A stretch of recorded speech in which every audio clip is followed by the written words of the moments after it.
Hello दोस्तों, आप देख रहे हैं A to Z चैनल। और आज मैं आपके लिए लेकर आया हूँ कार्तिक मास का महत्व, व्रत कथा एवं पूजा की विधि। तो चलिए दोस्तों, देखते हैं कार्तिक माह व्रत का महत्व, कथा एवं पूजा विधि। भारत में वर्ष के 4 माह सभी धर्मों में विशेष त्योहार चलते रहते हैं। इन सभी त्योहारों का उद्देश्य ईश्वर के प्रति आस्था एवं प्रेम, एकता का भाव जगाना है। चौमासे या चातुर्मास के 4 महीने की विशेषता सभी प्रांतों में अलग अलग बताई जाती है और उसका निर्वाह किया जाता है। हिंदी कैलेंडर में सबसे अंतिम माह कार्तिक का होता है। कार्तिक में ही बड़े बड़े त्योहार मनाए जाते हैं जो भारत देश के प्रमुख त्योहारों में से हैं। वैसे तो भारतवर्ष में वर्ष भर ही त्योहारों का तांता लगा रहता है, लेकिन 4 माह के त्योहार तप एवं पूजा पाठ की दृष्टि से अहम माने जाते हैं। उसमें कार्तिक माह में भी उपवास, पूजा पाठ एवं ब्रह्म मुहूर्त में स्नान का विशेष महत्व है। कार्तिक महीना 2020 में कब से शुरू हो रहा है, आइए जानते हैं। इस वर्ष 2020 में कार्तिक महीना की शुरुआत 23 अक्टूबर 2020 से हो रही है एवं यह महीना 21 नवंबर 2020 को खत्म हो जाएगा।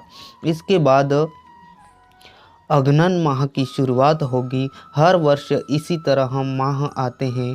हिंदू कैलेंडर के महीनों के नाम व उसका महत्व पढ़कर आप इसकी संपूर्ण जानकारी पा सकते हैं। कार्तिक माह का महत्व। कार्तिक हिंदी पंचांग का 8वां महीना है। कार्तिक के महीने में दामोदर भगवान की पूजा की जाती है। यह महीना शरद पूर्णिमा से शुरू होकर कार्तिक पूर्णिमा तक चलता है, जिसके बीच में कई विशेष त्योहार मनाए जाते हैं। इस माह में पवित्र नदियों में ब्रह्म मुहूर्त में स्नान का बहुत अधिक महत्व होता है। घर की महिलाएं सुबह जल्दी उठ स्नान करती है। यह स्नान कुंवारी एवं वैवाहिक दोनों के लिए श्रेष्ठ है। इस माह की एकादशी, जिसे प्रबोधनी एकादशी अथवा देव उठनी एकादशी कहा जाता है, इसका सर्वाधिक महत्व होता है। इस दिन भगवान विष्णु 4 माह की निद्रा के बाद उठते हैं, जिसके बाद से मांगलिक कार्य शुरू किए जाते हैं। इस महीने में तप एवं पूजा पाठ, उपवास का महत्व होता है, जिसके फल स्वरूप जीवन में वैभव की प्राप्ति होती है। इस माह में तप के फल स्वरूप मोक्ष की प्राप्ति होती है। इस माह के श्रद्धा से पालन करने पर दीन दुखियों का उद्धार होता है, जिसका महत्व स्वयं विष्णु ने ब्रह्मा जी से कहा था। इस माह के प्रताप से रोगियों के रोग दूर होते हैं, जीवन विलासिता से मुक्ति मिलती है। कार्तिक मास में दीपदान। आइए जानते हैं। कार्तिक माह में दीपदान का महत्व होता है। इस दिन पवित्र नदियों में, मंदिरों में दीपदान किया जाता है। साथ ही आकाश में भी दीप छोड़े जाते हैं। यह कार्य शरद पूर्णिमा से शुरू होकर कार्तिक पूर्णिमा तक चलता है।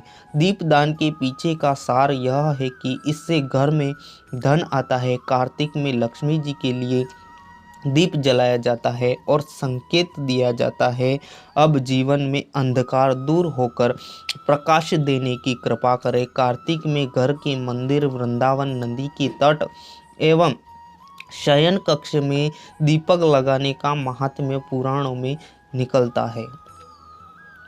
कार्तिक मास में तुलसी का क्या महत्व है, आइए जानते हैं। कार्तिक में तुलसी की पूजा की जाती है और तुलसी के पत्ते खाए जाते हैं। इससे शरीर निरोग बनता है।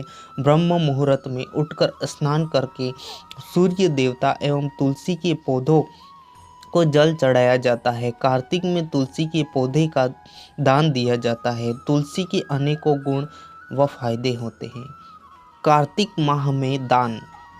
कार्तिक माह में दान का भी विशेष महत्व होता है। इस पूरे माह में गरीबों एवं ब्राह्मणों को दान दिया जाता है। इन दिनों में तुलसी दान, अन्न दान, गाय दान एवं आंवले के पौधे के दान का महत्व सर्वाधिक बताया जाता है। कार्तिक में पशुओं को भी हरा चारा खिलाने का महत्व होता है। कार्तिक में भजन। कार्तिक माह में श्रद्धालु मंदिरों में भजन करते हैं, अपने घरों में भी भजन करवाते हैं। आजकल यह कार्य भजन मंडली द्वारा किए जाते हैं। इन दिनों नारायण पाठ, भगवत गीता पाठ आदि का भी बहुत महत्व होता है। इन दिनों खास तौर पर विष्णु एवं कृष्ण भक्ति की जाती है, इसलिए गुजरात में कार्तिक माह में अधिक रौनक दिखाई पड़ती है। कार्तिक पूजा विधि के नियम क्या है, आइए जानते हैं। कार्तिक माह में कई तरह के नियमों का पालन किया जाता है, जिससे मनुष्य के जीवन में त्याग एवं संयम के भाव उत्पन्न होते हैं। पूरे माह में मदिरा आदि व्यसनों का त्याग किया जाता है। कहीं लोग प्याज, लहसुन, बैगन आदि का सेवन भी निषेध मानते हैं। इन दिनों फर्श पर सोना उपयुक्त माना जाता है। कहते हैं कि इससे मनुष्य का स्वभाव कोमल होता है, उससे निहित अहम का भाव खत्म हो जाता है। कार्तिक में ब्रह्म मुहूर्त में स्नान किया जाता है। तुलसी एवं सूर्य देव को जल चढ़ाया जाता है। काम वासना का विचार इस माह में छोड़ दिया जाता है। ब्रह्मचर्य का पालन किया जाता है। इस प्रकार पूरे माह नियमों का पालन किया जाता है। थैंक यू सो मच दोस्तों वीडियो देखने के लिए। अगर आपको यह वीडियो पसंद आया हो तो वीडियो को शेयर कीजिए, लाइक भी कर दीजिए और चैनल को सब्सक्राइब कीजिए, ताकि मेरे आगे आने वाले ऐसे ही नए नए वीडियो आप तक सबसे पहले पहुंच जाए।